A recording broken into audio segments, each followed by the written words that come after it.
Hello everyone, I'm Parnia and I'm presenting my life cycle assessment of a geometry table lamp. This is a second-hand product I bought that was made in China back in December 2016. I chose this lamp because it's just a regular everyday product and nothing special, but it has different materials in it that makes it a good choice for understanding the environmental impact of things we use every day. So first, I spent about 3 hours taking this lamp completely apart. I found 10 different parts, still makes up about 54% of the total weight. But here is the interesting thing. The polyester fabric in the lampshade, even though it's only 56 grams, actually creates the most carbon dioxide emissions per gram, about 5.5 kilograms of carbon dioxide for every kilogram. That's 3 times worse than steel. Then there is PVC. This is the really toxic one. It has these chemicals in it and are found in 98% of homes. And if you burn it, it releases really dangerous stuff called dioxin. Plus, the PVC is stuck to the copper wire, so you cannot recycle them properly. The frustrating part is that steel is 100% recyclable and could save a lot of carbon dioxide, but this lamp was designed to be thrown away and not recyclable, unfortunately, and everything is glued or welded together and you cannot take it apart easily. Let me talk about how this lamp is made.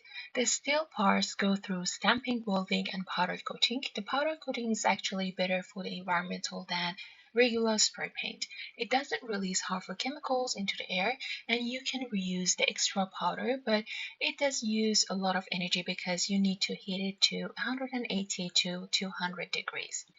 The plastic parts are made with injection molding at really high temperature. These plastics don't break down naturally and are super hard to recycle.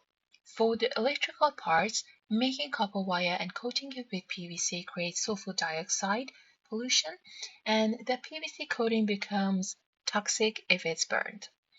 All of this manufacturing creates about 0.437 kilograms of carbon dioxide, which is about 23% of the total production.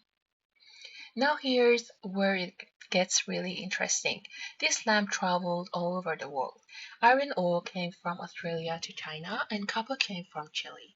That's 18,400 kilometers away. The plastics came from the Middle East, and everything came together in China, and then the finished lamp shipped to Australia. Add it all up, and we're talking about 55,150 kilometers totally. That's like going around the earth 1.5 times. But here's what shocked me. All that distance only creates 0.150 kilograms of carbon dioxide. That's only 8% of the production emissions. Ships are way more efficient than trucks, about 2.3 times better. So all my worrying about global shipping, it's actually not the biggest problem at all. This part completely changed everything I thought I knew. I spent weeks looking at steel production and all the shipping around the world. But the real answer took me 5 minutes to figure out and turned out to be 200 times more important. If you use this lamp with a regular 40 watts bulb for 10 years, it creates 404 kilograms of carbon dioxide. That's 99.5% of everything. Just switching to a 10-watt LED brings it down to 101 kilograms. That's a saving of 303 kilograms of carbon dioxide, and the same as making 162 of these lamps or driving 1,743 kilometers. Think about this. That whole 55,150 kilometers journey around the world, it created the same emissions as running this lamp with an LED for just 14 hours. The bulb you choose matters way more than anything else. At the end of this life, only 15% of these lamps get recycled. The rest go to landfill, where materials sit for centuries. But the end of life impact is basically nothing, negative 0.064 kilograms of carbon dioxide.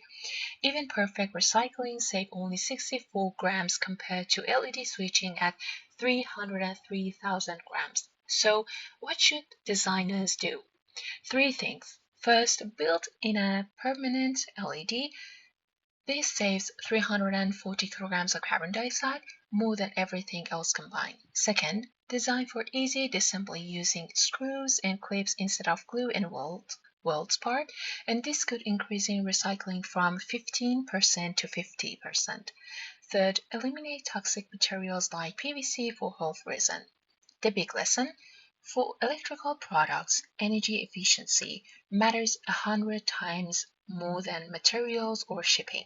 This lamp taught me to question assumptions, follow the data, and focus on what truly matters.